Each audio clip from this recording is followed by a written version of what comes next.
2022년 12월 9일 금요일 한동에서 만나 우리가 함께 볼 본문은 마가복음 11장 12절에서 19절 말씀입니다. 이튿날 그들이 베다니에서 나왔을 때에 예수께서 시장하신지라 멀리서 잎사귀 있는 한 무화과 나무를 보시고 혹 그 나무에 무엇이 있을까 하여 가셨더니 가서 보신즉 잎사귀 외에 아무것도 없더라. 이는 무화과의 때가 아님이라. 예수께서 나무에게 말씀하여 이르시되 이제부터 영원토록 사람이 내게서 열매를 따먹지 못하리라 하시니 제자들이 이를 듣더라. 그들이 예루살렘에 들어가니라. 예수께서 성전에 들어가사 성전 안에서 매매하는 자들을 내쫓으시며 돈 바꾸는 자들의 상과 비둘기 파는 자들의 의자를 둘러 엎으시며 아무나 물건을 가지고 성전 안으로 지나다님을 허락하지 아니하시고 이에 가르쳐 이르시되 기록된 바 내 집은 만민이 기도하는 집이라 칭함을 받으리라고 하지 아니하였느냐.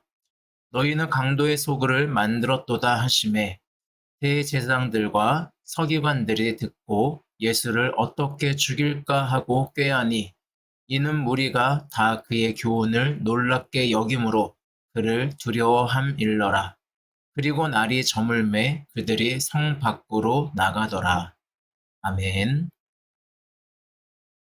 오늘 본문은 무화과 나무를 저주하는 예수님의 모습과 또 성전 척결하는 장면이 함께 나타나 있습니다. 먼저 무화과 나무 저주에 대해서 한번 생각해 보겠습니다. 굉장히 당황스럽게 하는 말들입니다. 시장하신 예수님이 무화과 나무에 열매가 맺어 있지 않자 저주하는 모습을 보여주고 있습니다. 근데 중요한 것은 13절 마지막 부분에 무화과의 때가 아님이라 라고 분명하게 이야기하고 있다는 것입니다.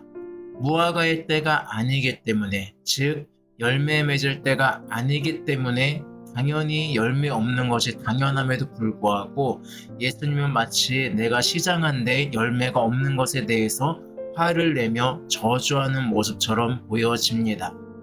하지만 이 본문에는 약간의 비밀이 있습니다. 먼저 무화과 나무는 사실은 열매를 맺지 않는 것이 정상입니다. 우리가 먹는 무화과 열매는 이 무화과의 꽃을 의미합니다. 즉 무화과는 열매가 아니라 꽃을 맺는 것이고 그 꽃을 우리가 먹는 것이라고 보시면 됩니다. 그래서 열매가 곧 꽃입니다. 그리고 잎사귀가 사실은 먼저 나는 것이 무화과 나무의 특성입니다.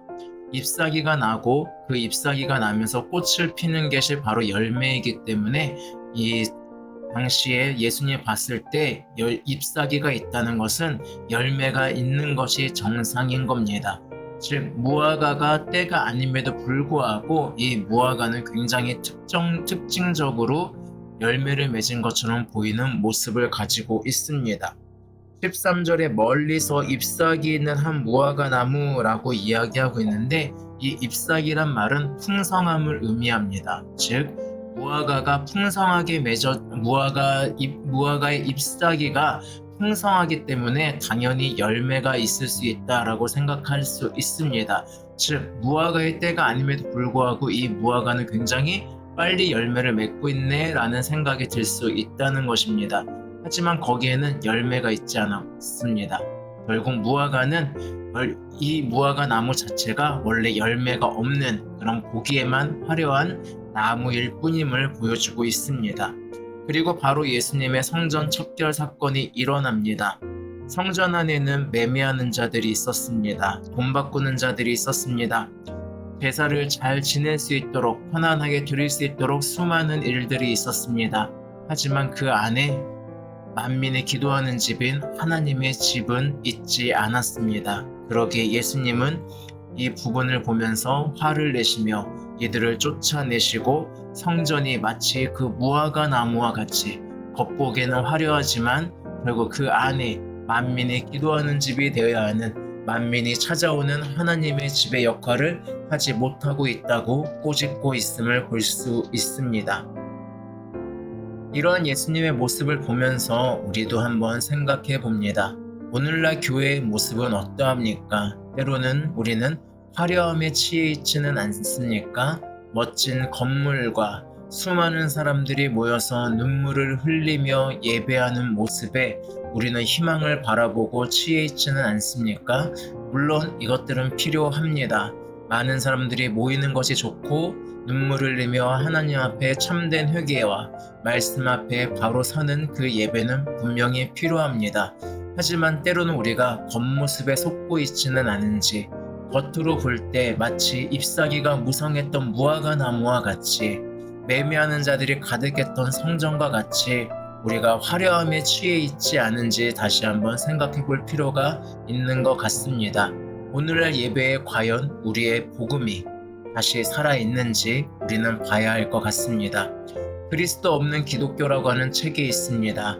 오늘날 개신교는 어쩌면 예배에 취해서 혹은 화려함에 취해서 그 안에 복음은 사라져 있는지도 모르겠습니다. 긍정의 힘이라든지 여러 가지 그런 세상에서 우리가 살아갈 수 있는 것들을 잘 살 수 있는 것을 추구하는 그것을 도와주고 그 욕망을 부추기는 그러한 예배 가운데 있지는 않은지 생각해 볼 필요가 있는 것 같습니다. 무화과 나무처럼 화려함에 취해 있는 것이 아니라 성전처럼 화려함에 취해 있는 것이 아니라 우리가 다시 한번 주님 앞에 복음으로 회복되는 길을 나아갔으면 좋겠습니다. 여러분, 우리 다시 한번 예배를 통하여서 복음을 통하여서 회복되었으면 좋겠습니다. 복음 없는 교회가 아니라 복음 있는 교회, 그리스도 없는 교회가 아니라 그리스도가 있는 교회, 그것을 꿈꾸며 오늘 하루도 나아갔으면 좋겠습니다. 그래서 그런 마음을 가지고 주일 예배를 준비하시기를 바라겠습니다. 오늘 하루도 복음을 가지고 화려함이 아니라 나의 겉모습이 아니라 내면에 주님을 가득히 여기면서 주님을 통하여 열매 맺는 그런 하루가 되기를 축복하겠습니다. 한 주간 큐티하시느라 수고 많으셨습니다. 다음 주 월요일 날 뵙겠습니다. 오늘 하루도 행복하시기 바랍니다. 샬롬.